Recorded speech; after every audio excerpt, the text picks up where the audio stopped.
ಕಳೆದ ವರ್ಷ ದಾಖಲೆಯ ದರ ಏರಿಕೆ ಕಂಡಿದ್ದ ಕಾಫಿ ಬೆಳೆಗಾರರಿಗೆ ಈ ವರ್ಷದ ಮೊದಲ ತಿಂಗಳಲ್ಲೇ ನಿರಾಶೆ ಎದುರಾಗಿದೆ.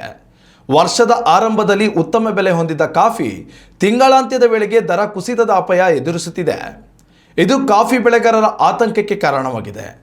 ಕಳೆದ ವರ್ಷ ಫೆಬ್ರವರಿ ತಿಂಗಳಲ್ಲಿ ಅರೇಬಿಕಾ ಹಾಗೂ ರೋಬಸ್ಟಾ ಪಾರ್ಚ್ಮೆಂಟ್ ಕಾಫಿ ದರ 50 ಕೆಜಿ ಚೀಲಕ್ಕೆ ಕ್ರಮವಾಗಿ 29,000 ರೂಪಾಯಿ ಮತ್ತು 24,000 ರೂಪಾಯಿ ಆಗಿತ್ತು. ಆದರೆ ಈ ವರ್ಷ ಈ ಕಾಫಿ ಬೆಳೆಗಳಲ್ಲಿ ಗಣನೀಯ ಇಳಿಕೆ ಕಂಡಿದೆ. ಕಳೆದ ವರ್ಷಕ್ಕಿಂತ ಈ ವರ್ಷ ಮತ್ತಷ್ಟು ಹೆಚ್ಚಿನ ದರ ದೊರಕಬಹುದು ಎಂಬ ನಿರೀಕ್ಷೆಯಲ್ಲಿ ಕಾಫಿ ಬೆಳೆ ಸಂಗ್ರಹಿಸಿ ಇಟ್ಟುಕೊಂಡಿದ್ದ ರೈತರಿಗೆ ಭಾರಿ ನಿರಾಶೆಯಾಗಿದೆ. ಬ್ರೆಜಿಲ್, ವಿಯೆಟ್ನಾಂನಂತಹ ರಾಷ್ಟ್ರಗಳಲ್ಲಿ ಈ ಬಾರಿ ಗಣನೀಯ ಪ್ರಮಾಣದಲ್ಲಿ ಕಾಫಿ ಉತ್ಪಾದನೆ ಹೆಚ್ಚಿರುವುದರಿಂದ ಭಾರತದ ಕಾಫಿಗೆ ಡಿಮ್ಯಾಂಡ್ ಕಮ್ಮಿಯಾಗಿದೆ. ಯುರೋಪ್ ಮತ್ತು ಅಮೆರಿಕದಂತಹ ಪ್ರಮುಖ ಕಾಫಿ ಬೇಡಿಕೆ ಇರುವ ಪ್ರದೇಶಗಳಲ್ಲಿ ಆರ್ಥಿಕ ಒತ್ತಡ, ಹಣದುಬ್ಬರ ಮತ್ತಿತರ ಕಾರಣಗಳಿಂದಾಗಿ ಕಾಫಿಗೆ ಬೇಡಿಕೆ ಕೂಡ ಕಮ್ಮಿಯಾಗಿದೆ. ಅಲ್ಲದೆ ಡಾಲರ್ ಮತ್ತು ರೂಪಾಯಿ ದರದ ವಿನಿಮಯ ಅಸ್ಥಿರತೆ ಕೂಡ ಕಾಫಿ ದರ ಇಳಿಕೆಯಾಗಲು ಪ್ರಮುಖ ಕಾರಣ ಎನ್ನಲಾಗಿದೆ.